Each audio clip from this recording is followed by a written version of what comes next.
Hello. हाँ बच्चों, मैं आज आपको मूसला जड़ का रूपांतरण यानी मॉडिफिकेशन ऑफ टैप रूट के बारे में बताऊंगा। तो इससे पहले मैंने आपको जड़ के बारे में, तने के बारे में, ये बारे में बताया था, पर यहाँ पर थोड़ी सी बात और समझ लीजिए। जैसे कोई बीज है, अगर हम बीज को भूमि में डाल देते हैं, इसमें भूमि में, तो भूमि के अंदर एक मृदा विन्यास है। इस मृदा विन्यास में वायु है, जल है और खनिज लवण है, समझे? और एक इस भूगर्भ का ताप भी है। क्या? ताप। तो इन तीनों चीज़ों को जल इसी में ऐड कर देते हैं। तो ये आवश्यक परिस्थितियां हैं, और आवश्यक परिस्थितियां मिलने पर कोई भी बीज अंकुरित होता है। तो इसमें एक इपिक्वाटाइल और एक हाइपोक्वाटाइल। तो जो हाइपोक्वाटाइल है उस भाग से मूलांकुर का विकास होता है, और इपिक्वाटाइल से प्रांकुर की बात होती है। सही है?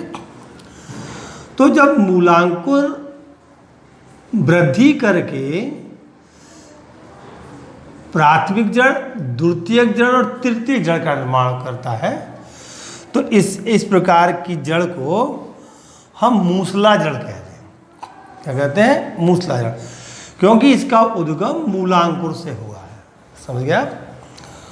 अगर यही नोड, ये जड़ जो है प्रांकुर, जो आगे वृद्धि करके तना बनाता है, नोड, इंटरनोड, शाखा, और इससे कलिकाएं विकसित होती हैं। कलिकाएं पत्तियों में रूपांतरित हो जाती हैं, पत्तियां, कुछ कलिकाएं पुष्प में रूपांतरित हो जाती हैं, और पुष्प में कुछ फल और निषेचन क्रिया के बाद फल का निर्माण करते हैं। तो ये पूरा कहलाता है तना संस्थान। तो इस तने के नोड से अगर कोई जड़ विकसित होती है तो इसे हम अपस्थानिक जड़ कहते हैं। क्या कहते हैं? अपस्थानिक जड़। जैसे मक्का देखा आपने, गन्ना देखा हुआ, बाजरा देखा है, तो ये अपस्थानिक जड़ें हैं। अगर किसी शाखा से जड़ निकलती है तो इसे स्तंभ मूल कहते हैं, और अगर किसी पत्ती से जड़ निकलती है तो इसे हम पर्णमूल कहते हैं। इतनी बात समझानी थी आपको। तो हम केवल आपको आज जो है हम मूसला जड़ का रूपांतरण बताएंगे। सही है? केवल मूसला जड़ का रूपांतरण। आगे सुनो। मूसला जड़ के रूपांतरण यानी मॉडिफिकेशन ऑफ टैप रूट। सही है? तो इसमें पहला भोजन संग्रह करने वाली जड़ें। भोजन संग्रह करने वाली जड़ें का मतलब क्या हुआ? देखिए, यहां पर आप ये जानते हैं कि पौधे में निचला भाग जो भूमिगत रहता है वो जड़ कहलाता है। जो वायवीय भाग यानी कि प्रकाश की ओर वृद्धि करता है वो तना है। तना चाहे अर्धवायवी हो चाहे वायवी हो, तो उसके अंदर इस तने पर क्लोरोफिल रहता है। तने में क्या रहता है? ज़्यादातर क्लोरोफिल पाया जाता है, और इसमें पत्तियां होती हैं। और आपको ये पता है, प्रकाश संश्लेषण क्रिया में पौधे वायुमंडल से कार्बन डाइऑक्साइड लेते हैं, पृथ्वी से जल लेते हैं H2O, और सूर्य का प्रकाश की उपस्थिति, और इसके अंदर क्या है? क्लोरोफिल। क्लोरोफिल होता है। इस पूरे कॉम्बिनेशन में एक रासायनिक क्रिया होती है। तो उस रासायनिक क्रिया को 6CO2 प्लस 12H2O बराबर C6H12O6 plus 6H2O plus 6O2, ये जो कार्बोहाइड्रेट बना, ये कार्बोहाइड्रेट इन पत्तियों से, क्योंकि तने के अंदर जो खाद्य पदार्थ जाना ऊपर की ओर है खनिज लवणों का, या वहाँ से वापस आना, उसके लिए संवहन मंडल होते हैं। तो वो जो संवहन मंडल है उसमें फ्लोएम, ये भाग फ्लोएम के द्वारा, फ्लोएम से होता हुआ गुरुत्वानुवर्तनी गति करता है और जड़ों में जाकर के एकत्र हो जाता है।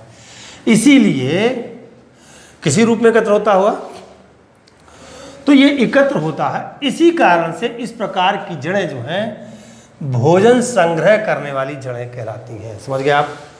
ऐसे कुछ तने भी होते हैं जो भोजन संग्रह का कार्य करते हैं, कुछ पत्तियां भी होती हैं भोजन संग्रह कार्य करती हैं।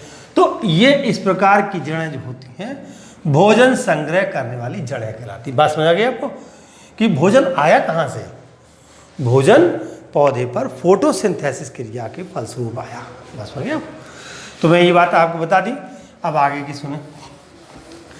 अब जब ये कार्बोहाइड्रेट यानी कि ग्लूकोज ये फ्लोएम के माध्यम से होता हुआ जड़ में पहुंचता है, भूमिगत भाग में पहुंचता है, तो अब इसके आगे क्या कहेंगे? अब देखिए, जब जड़ें खाद्य पदार्थ को संचित कर फूलकर मोटी तथा मांसल हो जाती है। एक कॉमन वर्ड यहां लिखता हूं मैं, जब जड़ें खाद्य पदार्थ को एकत्र कर फूलकर मोटी तथा मांसल हो जाती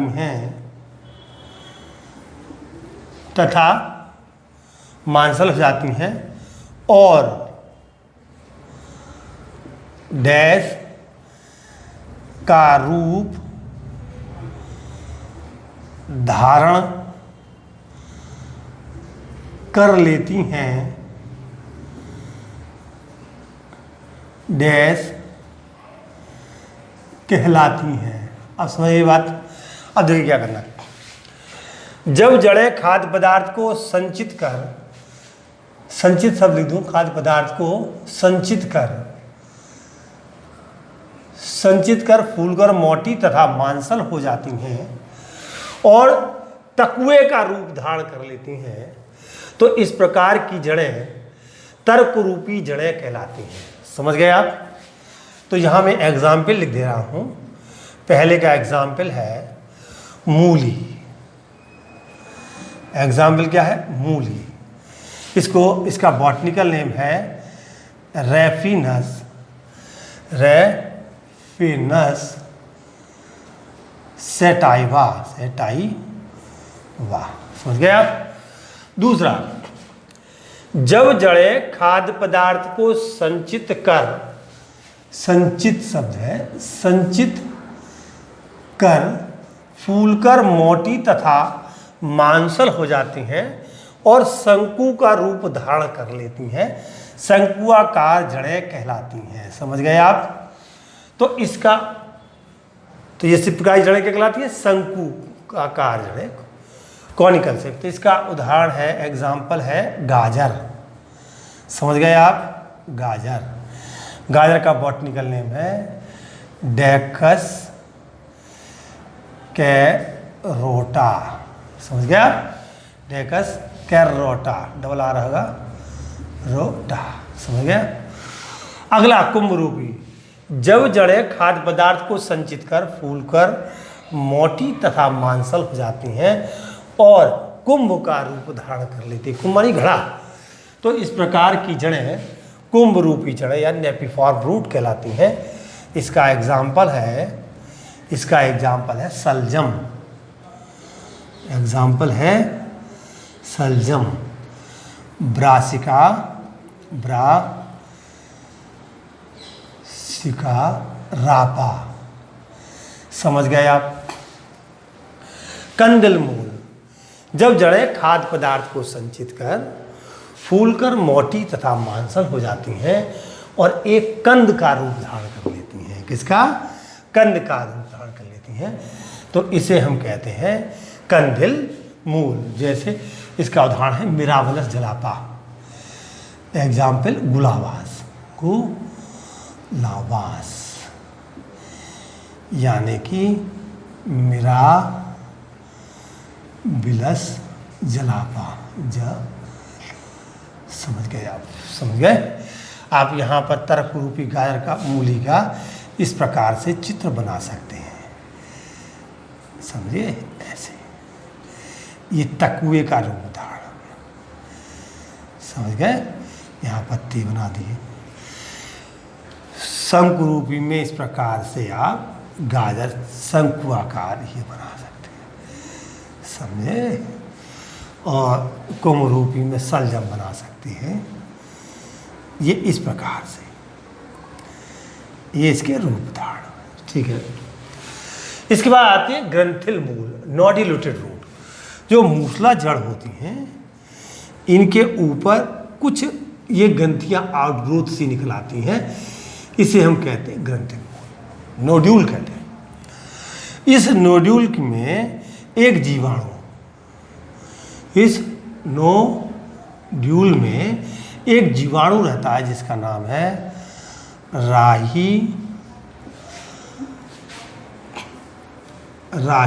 राहिजोवियम लेग्यूमिनोसेरम, समझे? ये एक बैक्टीरिया है। ये इस मटर कुल के पौधे या दो दालीय पौधे या मूसला ग्रंथिल मूल में राइजोबियम सिम्बायोसिस क्रिया करता है। ये बैक्टीरिया इस जीवाणु, इस नोड में रह करके अपना आश्रय ग्रहण करता है और भोजन ग्रहण करता है और वायुमंडल की नाइट्रोजन का फिक्सेशन करके इस पौधे को लाभ पहुंचाता है। इसलिए इस प्रकार की जड़ें जो है सिम्बायोसिस क्रिया में भी भाग लेती हैं, सहजीविता जिसे कहते हैं। तो इस प्रकार की जड़ें क्या हुई? नोड्यूलेटेड, यानी कि यहाँ पर लिख सकते हैं नाइट्रोजन स्थिरीकरण करने वाली जड़ें, नाइट्रोजन स्थिरीकरण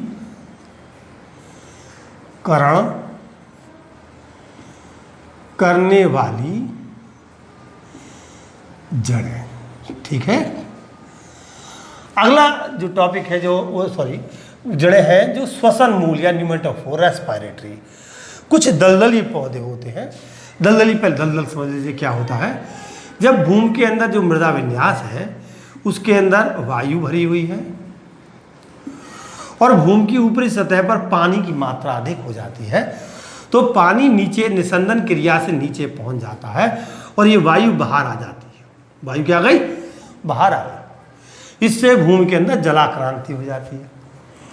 जब जलाक्रांति हो जाती है तो ऐसी जगह स्थानों पर जो उगने वाले जो पौधे हैं उनको वायु नहीं मिल पाती। कहाँ? भूमि के अंदर, यानी कि ऑक्सीजन नहीं मिल पाती, यानी श्वसन क्रिया के लिए ऑक्सीजन का ऐसी भूमि में अभाव होता है।